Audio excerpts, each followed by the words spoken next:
राष्ट्रवादी काँग्रेस अजित पवार यांच्या पक्षाकडून महाराष्ट्राची गौरव यात्रा जी आहे ती या ठिकाणी सुरू झाली आपल्याला पाहायला मिळते। आपण पाहू शकतो की पिंपरी चिंचवड शहरात त्याचं मोठ्या प्रमाणात जे आहे ते स्वागत करण्यात आलंय। याच संदर्भात बोलण्यासाठी आपल्यासोबत विधानसभेचे उपाध्यक्ष अण्णा बनसोडे। सर, काय सांगाल, आज ही यात्रा होती, कसं नियोजन असणार यात्रेचे? राष्ट्रवादी काँग्रेस पक्षाच्या वतीने 25 तारखेपासून कोल्हापूर या ठिकाणाहून महाराष्ट्र गौरव रथयात्रा सुरू करण्यात आलेली।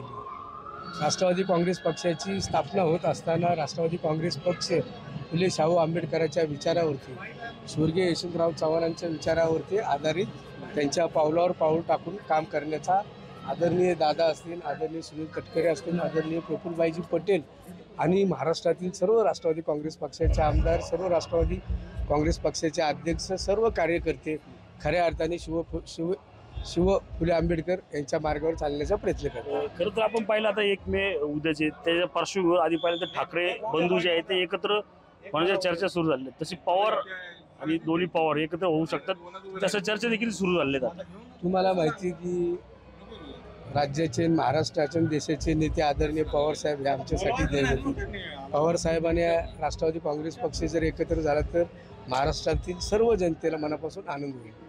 आत्ता आपण अण्णा पाहतोय की आता 1 मे आलेला आहे, त्या ठिकाणी आता पाहिलं तर कारवार असेल, बेळगाव असेल, याचा पुन्हा एकदा एक विषय चर्चेत आलेला आहे।